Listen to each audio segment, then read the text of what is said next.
Welcome into the Los Angeles Lakers Report by Chat Sports. I'm your host, Marshall Green.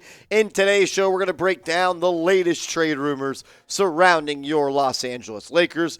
Bradley Beal is a name that's been linked to the Lakers time and time again. We'll also break down some Jae Crowder trade rumors because it sounds like a Crowder trade is coming sooner than later. We'll give you an update on LeBron James, his health status, and we'll also talk a little Russell Westbrook on the show. But let's start as a Western Conference executive says that a Beal trade to the Lakers is in the cards. Howard Beck says, so here was the quote from the Western Conference executive I spoke to who had mentioned this. Washington is the one that I keep thinking that's going to happen. If you're the Lakers, don't you think you can get Bradley Beal? He's got a no trade clause. He wants to come to California. If he wants to be a Laker, because we've heard time and time again the trade rumors around Bradley Beal, but now we're hearing that he wants to come to California. And if he wants to be traded, what are we waiting for, Rob Pelinka? Go get the man that can give you 30 any single night and wants to be a Laker. So far this year, the guy's averaging 22 points per game, 6 assists on 52% from the field. 3-point percentage, a little low normally for a guy like Bradley Beal. But at the end of the day, it's November 17th. People are just getting back in the gym, getting their shots to go. Look, Bradley Beal is a type of guy that can help this Lakers team get to the next step. No doubt about it. Bradley Beal, though, like we mentioned a couple seconds ago, has had opportunities to be traded and has not really followed through with wanting to be traded. Anytime that Washington has offered him a contract extension, he signed. He signed again this past offseason, that mega contract extension. Every time and every turn and every chance he's ever had to be traded, he said, I'm good. I'm good in Washington, which makes me wonder, does he really care all that much about winning, or is he a guy that just cares about the bag? And that's okay. Go get your cheddar. Go get your chips, Bradley. But at the end of the day, you want to compete. In the NBA, the Lakers might be a team, if you could pair up next to LeBron James, that could be a top team in the Western Conference. Bradley Beal is a better fit, or is he not a better fit next to LeBron James than a guy like Anthony Davis? I personally think that he is. I think at this point, playing next to LeBron James, you need another guy that can somewhat dominate the ball a little bit and go get a bucket and carry this offense through stretches. LeBron is still great, still a top 5, top 10 player in the National Basketball Association, but I don't know anymore if LeBron James and Anthony Davis, despite them both being two great individual talents, I don't know if they're the best on-court and if they're the most compatible stars at this point anymore. It used to be so great because Anthony Davis shot 35, 36, 37% from downtown. This year he's not shooting that well. Last year he didn't shoot it that well from beyond the arc. But a guy like Bradley Beal, I think, makes LeBron a better player, and I think he makes the Lakers a better team. So I'll ask you this question. If you can only have one of these guys on your team, whether it be Anthony Davis, whether it be Brad Beal, I want to hear from you. Which one would you roll with? Type D for Davis, type B for Beal, sound off, and choose the star that you want next to LeBron James. Today's Los Angeles Lakers report is sponsored by Established Titles. Get hooked up with them. They got an awesome deal going on right now. Established Titles is a fun and novel way to preserve the natural woodlands of Scotland while helping global reforestation efforts. Get hooked up today, establishedtitles.com/chat. It is a project based on a historic Scottish custom where landowners are referred to as lairds or lords and ladies in English. Title packs give you at least 1 square foot of dedicated land with unique plot number on a private estate in Edelston, Scotland, and an official certificate with a crest. We plant a tree with every order and work with global charities, one tree planted and for the future to support global reforestation efforts. One tree planted and trees for the future. You could officially include the title Lord or Lady on your credit cards, plane tickets, dating profiles. It makes a great last-minute gift, and the first 200 people purchasing a title pack using my link will effectively be next to my plot within a few minutes of walking distance. Depending on how many of you guys want to become a Lord or a Lady, we could build our own little Lakers Report Real One Kingdom. Makes an amazing last-minute gift, and Established Titles is actually running a massive early Black Friday sale right now with discounts up to 80% off. Plus, if you use the code chat, you get an additional 10% off. So go to establishedtitles.com/chat to get your gifts now and help support the channel.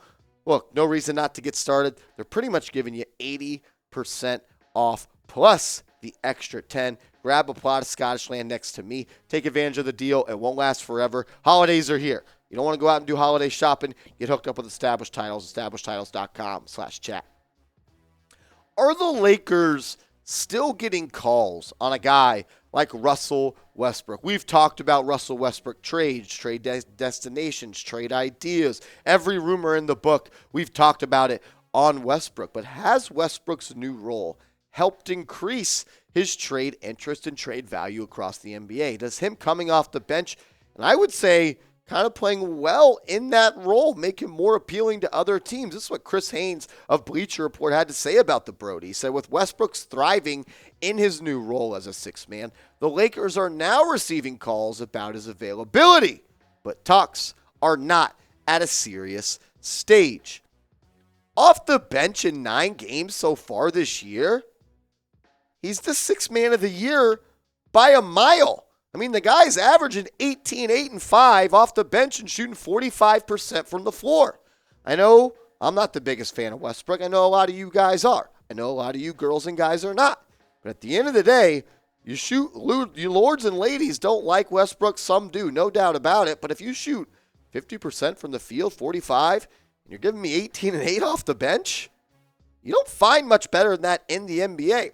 If Russ has actually accepted his new role, then credit to both him and Darvin Ham. I mean, the fact that a guy that's won multiple MVPs, averaged a triple-double in this league, not for 1 year, but multiple years, been the best player in the league at times, at least he feels like that, to accept this new role of being a guy that accepts, I don't want to say a less important role, but a smaller role in trying to be the best player he can to help the team in the role that makes this team better is a huge credit to Russell Westbrook. So shout out to him and shout out to Darvin Ham to getting him to do it. I mean, this is always on Russell Westbrook, but having a coach that's been so supportive of Russ through the media and behind closed doors. I mean, the guy teared up talking about Russell Westbrook, that being Darvin Ham. I think you got to give those guys some credit. These are my top 4 Russell Westbrook trade destinations. If I had to have a fifth, it would be the New York Knicks. Maybe get an Evan Fournier and Julius Randle trade for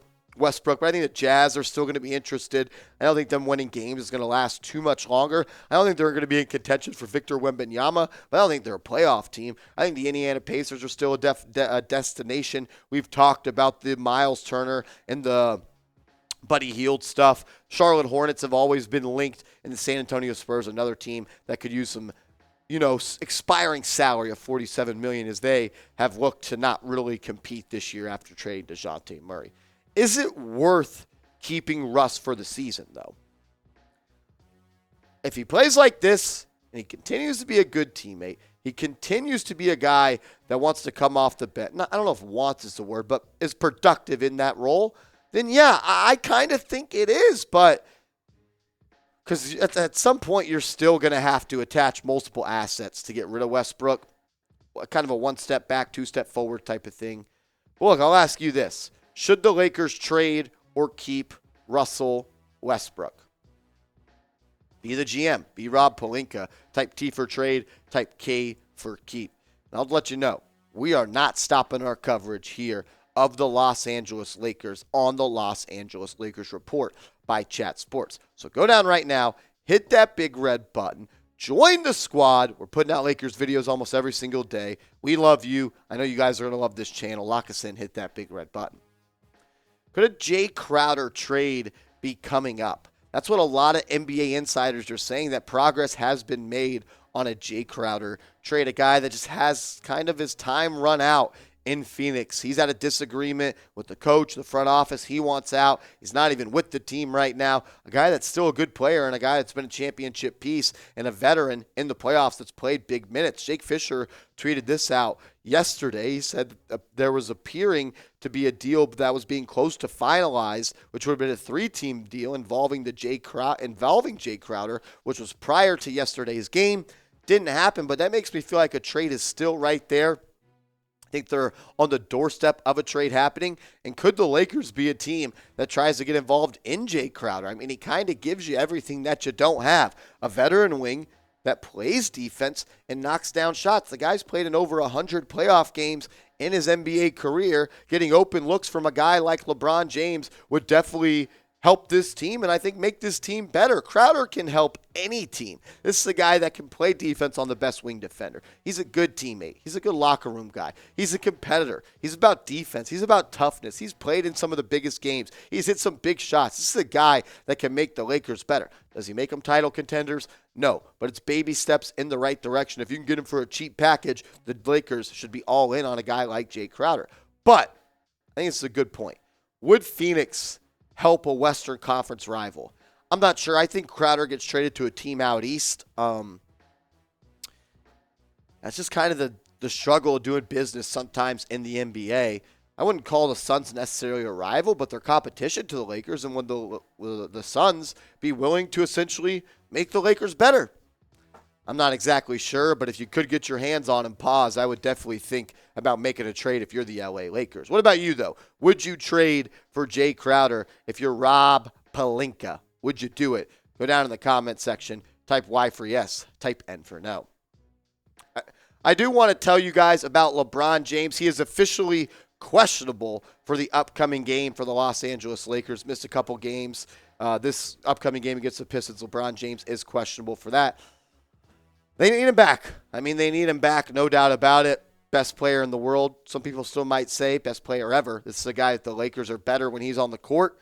Maybe he plays in the upcoming game against the Pistons. If not the Pistons, I bet it's the game after that. But LeBron James is getting closer and closer to coming back to the Lakers. Appreciate you tuning in. Give me a follow on Twitter, and we'll see you next time.